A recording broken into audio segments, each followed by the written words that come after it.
네, CBS 라디오 박정현 판승부 함께하고 계십니다. 오늘 오전 더불어민주당이 긴급 기자회견을 갖고 윤석열 대통령의 육성이 담긴 윤석열 대통령과 명태균 씨 사이의 녹취록을 전격적으로 공개를 했습니다. 그 배경을 보면 2020년 5월 9일 김영선 전 의원의 공천이 공식적으로 발표되기 전날 윤 대통령이 김영선 전 의원에 대한 공천에 개입한 정황이 담긴 내용으로 파악되고 있습니다. 먼저 오늘 민주당이 공개한 당시 윤석열 당선인 신분의 대통령의 목소리 그리고 명태균 씨의 통화를 들어봅니다.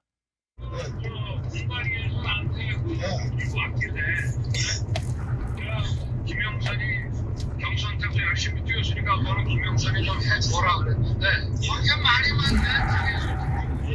진짜 평생을 잊지 않겠습니다. 고맙습니다. 예, 이 통화 내용을 다시 재녹음한 걸 틀어뒀기 때문에 음질을 좋지 않은데, 그러니까 윤석열 대통령이 공관위에서 나한테 들고 왔길래 내가 김영선이 경선 때부터 열심히 뛰었으니까 그거는 김영선이를 좀 해줘라 그랬는데 그렇게 말이 맞네 당에서 이렇게 목소리가 있었고, 이어서 명태균 씨는 진짜 평생은 잊지 않겠습니다. 고맙습니다로 끝나는 통화 내용이었습니다. 이어서 해당 녹취를 들려진 이후에 명태균 씨가 설명하는 내용을 들어봅니다. 지 마누라가 옆에서 아니 오빠 명 선생님 그거 처리 안 했어?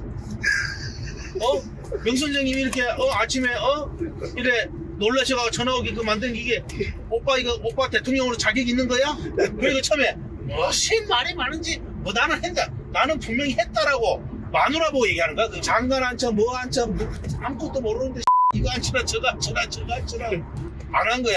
그 마누라 앞에서 했다고 변명하는 거야. 내가 평생 이래 있지 않겠습니다 하니까 알았어 내가 지금 했지? 지 마누라한테 그 말이야. 마누라가 딱 옆에서 그리고 바로 끊자마자 마누라 전화 왔어. 선생님 윤상현이한테 전화했습니다. 보안 유지하시고 내일 취임식 오십시오. 이래 전화 끊은 거야. 예, 실제로 명태균 씨는 대통령 취임식에 등장해 자리했던 장면도 사진을 찍히기도 했었습니다. 자, 그러면 민주당 원내 지도부 오늘 추가로 입수한 녹취가 상당량이다 밝히기도 있는데요. 더불어민주당 원내정책 수석 부대표시죠, 김용민 의원을 연결하겠습니다. 의원님 나와 계시죠? 네, 안녕하십니까. 김용민입니다. 예, 자, 일단 먼저 녹취 속 대화가 이루어진 배경을 또 의원님이 좀 간략하게 설명해 주실까요? 네, 이게 5월 9일 날 녹음이 된 것인데요. 첫 번째 이제 대통령의 육성이 나온 것은요. 예. 실제 그동안 계속 얘기가 돼 왔던 게 명태균 씨가 여론조사를 공짜로 해주고 예. 그 대가로 김영선 의원의 공천을 김건희 여사와 윤석열 대통령이 준 것이다 라는 얘기가 계속 반복적으로 나왔었는데요. 예.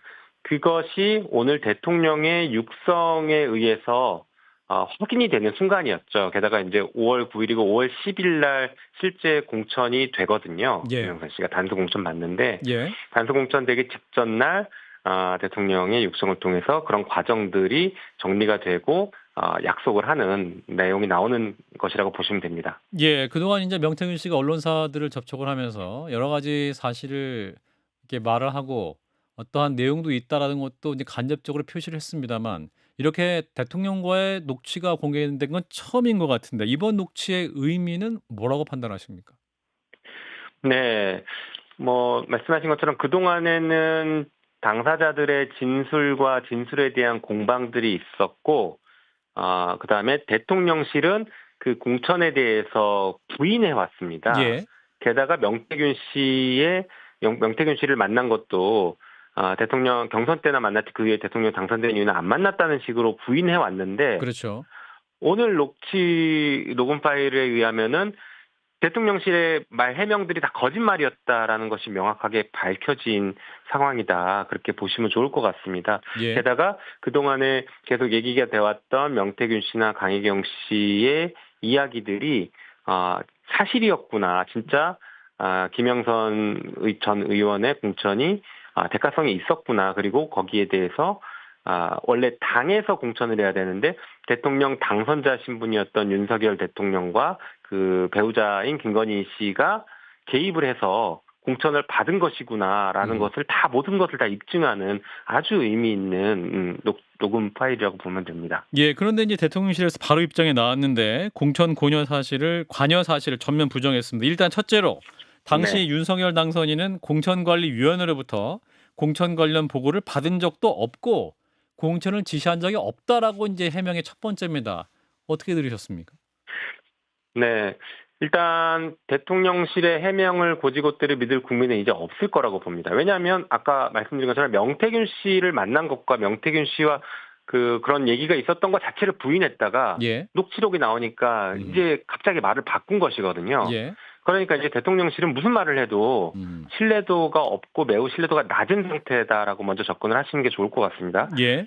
그리고 이제 어떻게 보면 전형적인 빠져나가기 수법의 패턴들이 보이는데 대통령실은 기존에 어떤 이슈가 생기고 의혹이 생기면 일단 거짓 해명부터 합니다. 예. 그런 사실이 없다 이렇게 얘기를 하다가 증거가 나오면 그건 다른 의미다. 이렇게 계속 해명을 하면서 빠져나가기를 시도하고 있거든요. 예. 예전에 최혜병 사건에서도 비슷한 패턴들이 있었죠. 그러다가 나중에 대통령과 이종석 장관이 직접 휴대폰으로 통화한 내용이 나오니까 그제서야 또 말을 바꾸고 의미를 축소하거나 하는 방식으로 빠져나갔었거든요. 예. 그런데 이번에도 명확한 증거가 나오니까 이제 말을 바꾸면서 의미를 축소하고 뭐 조언을 준 거다. 뭐 이런 식의 좋은 얘기를 해준 거다. 이런 예. 식으로 지금 빠져나가기를 하고 있습니다. 범죄 혐의가 성립될 수 있는 것을 최대한 축소시키고 빠져나가려고 하는 패턴들은 기존의 검찰이 뭔가 문제가 생겼을 때 해왔던 패턴이랑 비슷하거든요. 기억하실지 모르겠지만 최근에도 김건희 여사에 대해서 주가 조작 사건 불기소했을 때 검찰이 어떤 거짓말을 했는지 기억하실 겁니다. 압수수색 영장 청구했는데 법원에서 기각됐다라고 거짓 브리핑을 했다가 예. 그게 들통이 나니까 그건 아니었다라는 오해다 이런 식으로 또 의미를 축소하고 다르게 얘기하는 패턴을 보셨을 겁니다. 예, 의원님. 지금 근데 그 이제 패턴도 다르지 않습니다. 대통령의 녹취 내용을 보면 대통령이 이렇게 네. 말하죠. 공관위에서 나한테 들고 왔길래 내가 네. 김영선이를 좀 해줘라 그랬다 이렇게 이제 대통령의 목소리로 나오지 않습니까? 네. 그러면 이게 이제 대통령실 해명대로라면 공관위에서 나한테 들고 왔던 것은 공관위가 정식적으로 보고한 내용이 아니라는 내용일 수도 있고 혹은 대통령이 그렇다면 명태균 씨에게 말을 거짓말을 했다는 걸 이해해야 되는 건가요? 지금 대통령은 그 말 자체가 다 그 명태균 씨한테 거짓말하고 좋게 얘기해 준 거다라는 취지로 빠져나가는 느낌이에요. 예. 그런데 방금 말씀하신 것처럼 공관위에서 들고 오는 것 자체가 부적절한 뿐만 아니라 위법일 수 있죠. 예. 그런 상태를 대통령이 직접 인정했던 그 육성이 나왔는데 예. 예를 들어서 대통령이 그렇게 말씀하셨던 것처럼 명태균 씨 아무런 관계도 없으면 이렇게 좋은 얘기를 뭐하러 해줍니까? 저는 그래서 이게 공천거래의 명확한 증거이고 윤석열 대통령 당선자 시절이긴 하지만 대통령과 명태균 씨와의 관계가 실질적으로는 평등하거나 그 평이한 관계가 아니라 뭔가 은밀한 비밀을 서로 공유하고 있고 예. 그 비밀을 덮어주기 위해서 대통령이 이렇게 애쓰고 있다. 라고 보여지는 대목들입니다. 예. 실제 대통령실의 그런 해명을 곧이곧대로 믿더라도 이 방금 말씀드린 이 은밀한 비밀을 공유하고 있는 것 같은 이것은 해결이 안 되는 거죠. 또 하나 대통령실의 두 번째 해명은 당시 당은 제주도를 제외한 모든 지역을 전략공천으로 결정을 했다. 경남 창원 의창 지역에서는 김영선 후보가 가장 경쟁력 있는 후보였기 때문에 다시 말해서 압도적인 표차로 당선돼서 공천 관여를 할 필요가 없는 상황이었기 때문에 대통령이 지시도 있을 수 없는 일이었다라는 해명이거든요. 그 결과를 놓고 과정을 그렇게 해석하기는 쉽지는 않은 구조인 것 같습니다. 예. 방금 말씀드린 것처럼 대통령이 하면 안 될 얘기를 명확하게 했던 육성이 나온 마당에 이런 해명은 부적절하고요. 그리고 그 당시는 예. 대통령 선거를 이겼기 때문에 지방선거랑 보궐선거는 그냥 국민의힘이 압도적으로 다 이겼습니다. 예. 이 지역만 이긴 게 아니에요. 모든 지역이 압도적으로 이겼기 때문에 예. 그거는 나중에 사후적인 결과를 가지고 그렇게 해명하거나 빠져나가려고 할 사안은 아닌 것으로 보입니다. 예, 당시 이제 명태균 씨가 김영선 씨 공천을 얘기하니까 아마도 도움을 받았던 입장에서 그냥 그저 좋게 이야기한 것 뿐이고 또 이 당시 당선인 신분이었기 때문에 5월 9일 통화였기 때문에 취임식은 5월 10일이었고 그렇기 때문에 윤 대통령에게 공직선거법 위반 혐의를 적용할 수 없다라는 주장도 있습니다. 민주당에서 어떻게 보십니까? 네, 일단 그냥 좋게 얘기한 거다라는 해명은 방금 말씀드린 것처럼 그러면 왜 좋게 해명을 해야 되는 관계였는지가 예. 여전히 해소가 안 됩니다. 왜 대통령 당선인과 그 배우자인 김건희 씨가 예. 왜 명태균에게 쩔쩔 맸는지가 해결이 안 됩니다. 취임식 전날에. 맞습니다. 예. 그리고 취임식까지 뭐 오게 와서 초청해서 실제로 명태균 씨가 취임식에도 오기도 했고, 그리고 그 다음날 진짜로 김영선 전 의원이 공천을 받습니다. 예. 이런 일련의 과정들이 설명이 안 되는 거죠. 다 지금 거짓 해명하고 있다고 봅니다. 그리고 지금 당선인 신분이기 때문에 공직선거법 적용이 안 된다라는 것은 진짜 손바닥으로 하늘을 가리는 겁니다. 아하. 이게 쟁점이 그 그러니까 경선 과정에 개입했다라는 그 의혹이 하나 있고, 예. 그거 말고 진짜 중요한 의혹은요. 정치자금법 위반 부분인 것이에요. 다시 말해서 예. 공천을 대가로 그 수많은 여론조사를 해줬다. 81번. 맞습니다. 라고 할 경우에는 이거야말로 전형적인 정치자금법 위반의 소지가 딱 들어맞거든요. 예. 이것은 당선인 신분과 상관없습니다.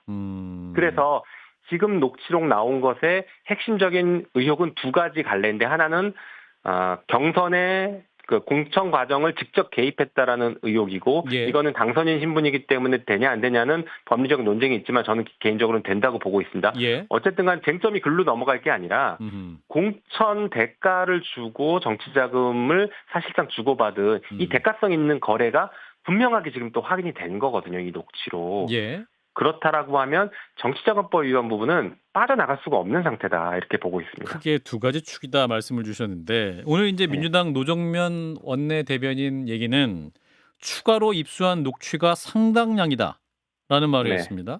그러면 관련 내용을 혹시 알고 계신 게 있습니까?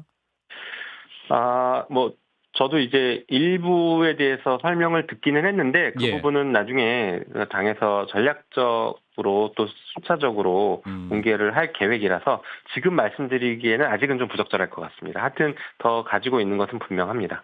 그렇다면 추가 내용은 공천 개입 관련 내용을 추가적으로 입증할 수 있는 그런 내용도 있을까요? 뭐 그런 내용들을 포함해서 기존에 나오지 않았던 내용들도 조금 있는 것으로 알고 있습니다. 기존에 나오지 않았던 내용들. 뭐 그렇다면 김건희 여사 관련 목소리도 있습니까? 그 부분은 제가 정확히 모르겠습니다. 예, 뭐 곤란하실 것 같은데 제가 질문을 드렸는데. 네. 자, 이런 가운데 지금 이제 오늘 야당 원로들이 임기 단축 개헌 기자회견을 했습니다. 이 당 네, 맞습니다. 지도부 차원에서 어떤 입장 갖고 계십니까? 지도부 차원에서는 아직 뭐 구체적으로 검토하거나 논의한 바는 없고요. 예. 다만 이제 그동안 그 원로들께서 제안하신 것은 이제 그동안 예. 수많은 대통령의 문제점들이 제기가 되고 있는데, 예. 이게 명확한 탄핵 사유가 있느냐 없느냐에 대해서 지리한 법적 그 논란들은 계속 있었고, 예. 그리고 정치권에서는 아직 빠르게 움직이는 것 같지 않아서 시민들과 정치권 사이에 이제 괴리가 있다라고 보신 것 같아요. 예. 그래서 새로운 새로운 대안으로 임기를 2년 단축시키는 개헌을 하자라고 제안을 하신 겁니다. 예. 그래서 실제 만약에 임기 2년 단축하는 개헌을 하게 된다라고 하면 빠르면 내년 3월 정도에는 그러니까 내년 5월에 대통령 임기가 끝나는 상황이 되는 거죠. 예. 예, 그래서 탄핵보다도 사실은 더 빠를 수도 있다라는 생각을 하시는 것 같고요. 예. 그다음에 2년 단축 임기를 2년 단축하는 개헌을 주장하시는 가장 결정적인 이유는 탄핵과 달리 개헌은 국민 투표로 하기 때문에 국민들께서 직접 이 정권을 심판할 수 있다라는 커다란 장점이 있습니다. 국민주권을 실현하는 장점이 있거든요. 예. 그래서 이제 그 부분을 굉장히 높게 이제 주장을 하시는 것으로 이해를 하고 있습니다. 예. 여기에 이제 조국혁신당의 조국 대표는 그 윤석열 정권을 법적으로 퇴진시키는 방법 중에 임기 단축 개헌은 복잡하고 시간이 오래 걸린다. 오직 탄핵뿐이다. 또 이렇게 말씀을 해서 아직 뭐 구체적 야당들끼리 뭐 이걸 논의할 시기는 아직 아닌 것 같긴 합니다만. 네, 뭐 아직 그렇진 않은데 예. 아마 내일 정도쯤에는 아까 이제 보도도 하나 나간 것 같긴 한데 내일 정도쯤에 야권의 의원들이 그 시민사회 제안에 대해서 입장을 밝히는 기자회견을 하려고 지금 기획은 하고 있거든요. 예. 그런데 아마 조국 대표께서 그 말씀을 하신 제가 명확한 취지는 이해를 못하겠지만 예. 기존에 1년 임기를 1년 단축시키는 개헌에 대해서 논의 과정에서 그런 말씀을 하셨지 않았을까 싶긴 합니다. 그런데 방금 말씀드린 것처럼 2년을 단축시키는 개헌은 기존에 논의됐던 것과는 전혀 다른 차원의 논의가 시작됐다라고 보시면 좋을 것 같습니다. 예. 근데 이제 무엇보다 이제 개헌이 추진되려면 이 재적 의원의 3분의 2, 그러니까 국회 네. 재적의 3분의 2, 200석 이상의 찬성이 있어야 하는데 맞습니다. 일단은 거야 합쳐도 한 190여 석이기 때문에 이 네. 과연 가능할 것이냐 이 부분도 중요한 포인트가 될 것 같은데 네, 의원님은 어떻게 굉장히 전망하십니까? 중요한 지점이라고 보고 있고요. 예. 이제 막 논의가 시작된 단계라 아직 예. 전망을 하기 섣부르지만 그렇더라도 이제 법에 있는 요건을 따져보면 좀 전망할 수 있을 것 같습니다. 예. 탄핵도 마찬가지로 200석이 필요합니다. 다시 말해서 그러니까 여권과의 공조를 통하거나 합의를 하지 않으면 탄핵도 불가능하고 예. 헌법 개정도 불가능한 상태라고 그렇죠. 보셔야 될 것 같습니다. 그런데 여당 입장에서는 탄핵보다는 헌법 개정이 훨씬 더 받아들이기 쉽지 않을까라는 판단을 아까 시민사회 원로들께서는 하신 것 같고 예. 저도 개인적으로는 국민의힘이 2번 연속 대통령이 탄핵당하는 당으로서 정치적으로 큰 시련을 겪거나 경우에 따라서는 당이 사라져버릴 수도 있는 그런 예. 위기에 빠질 수도 있는 것으로 가는 것보다는 차라리 임기 단축을 하고 이 국가를 정상화시키는데 같이 동참했다라는 정치 세력으로 남는 것을 택하는 게 그나마 가능성이 있고 역사의 책임을 그래도 조금은 지는 자세가 아닐까라는 생각을 하고 있습니다. 한마디로 질서 있는 퇴진을 위한 방법으로 고민해봐야 할 필요가 있다 이런 말씀이신 것 같은데. 자, 이제 네네. 오늘 대통령실 입장이 나왔습니다. 이제 녹취록 공개에 대한 이제 대통령실 입장이 나왔었는데 이제 네. 민주당이 지금 녹취가 상당량 추가로 확보하고 있다는 말이 나왔기 때문에 그러면 이 공개 시기는 어떻게 됩니까? 대통령실의 반박 이후에 추가 공개도 그러면 고민하고 계신 겁니까? 그 부분은 아까 말씀드린 것처럼 저희가 이제 내용에 따라서 전략적으로 필요에 따라서 공개를 해야 되는 상황일 것 같고 더 중요한 예. 것은 이 녹취를 제공한 분들이 예. 또 수용 가능한 수준으로 공개를 해야 되는 것들도 있거든요. 제보자를 보호해야 되기 때문에요. 예. 네, 그래서 그런 것들을 좀 종합적으로 음. 판단해서 공개를 할 것 같습니다. 예, 그럼 내용상으로 그렇다면 확인해 주실 수 있는 것은 오늘 대통령실에 큰 틀의 세 가지 해명이 있었는데 그 한 세 가지 축의 해명을 무너뜨릴 수 있는 내용의 녹취입니까? 내용상으로는 충분히 그럴 수도 있다고 보는데 예. 또 저희가 공개를 하면 대통령실이 다른 반박과 다른 해명을 하고 그 공방은 여전히 이어지지 않을까라고 생각이 됩니다. 다시 말해서 저쪽은 어떻게든 의미를 축소하고 그리고 메신저를 공격하는 것을 굉장히 잘 해왔던 예. 분들이었기 때문에 그 방식을 계속 취할 거라고 생각합니다. 그래서 저희도 여러 가지 고민을 하면서 이 전국을 좀 헤쳐나가야 될 것 같습니다. 예, 마지막으로 그 노정면 의원과 오늘 김상호 민주당 공보특보가 이제 함께 나눈 텔레그램 대화가 또 사진 보도로 나왔는데 그 사진을 자세히 보면 이준석 명태균 대화라는 파일이 오고 가는 모습이 있었습니다. 그렇다면 그 이준석 개혁신당 의원과 명태균 씨와의 대화 녹취도 있다고 봐야 되는 건가요? 그 부분은 저도 이제 노정면 의원에게 직접 확인을 한 건 아닌데 예. 말씀하신 것처럼 파일명이 그렇다라고 하면 뭐 예상해 볼 수는 있겠죠. 예. 다만 제가 아직 확인을 못한 상태라 답을 드리긴 조금 어렵습니다. 예. 해당 녹취가 또 많고 그것이 네. 의원 전체로 공유되기는 아직 그런 단계는 아니기 때문에 아마도 이렇게 말씀하신 것 같습니다. 네, 맞습니다. 그리고 너무 많아서 내용들이 많아서 다 일일이 저도 체크하기는 어려운 상태이기도 합니다. 예, 일단 오늘 말씀 여기까지 듣겠습니다. 고맙습니다. 네, 고맙습니다. 예, 더불어민주당 원내정책수석 부대표인 김용민 의원이었습니다.